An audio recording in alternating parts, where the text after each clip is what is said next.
Артемида миссиялары айға бастасымен ай суын іздеу және зерттеудің маңызы арта бермек. Су тіршілік үшін шешуші маңызға ие және зымыран отыны ретінде қолдануға болатын сутегі мен оттегіне ыдырайды.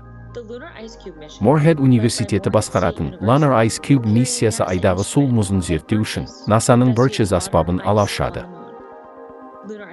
Lunar Ice Cube айдағы су айналымын жете түсіну үшін оның әртүрлі аймақтарын бақылайтын шағын ай серік. NASA ғалымдары Birches деректері көмегімен судың орналасуын, шығу тегін және оны пайдалану жолдарын анықтайды. Birches сонымен қатар ай атмосферасының өте жұқа қабаты, экзосферадағы суды картаға түсіруге көмектеседі. Ғалымдарды ай бетіндегі реголит, тозаң мен тастардың суды сіңіру мен бөлу қабілеті қызықтырады. Осы зерттеулер ғалымдар мен инженерлерге ай суы өзгерістерін тереңірек ұғуға септігін тигізеді.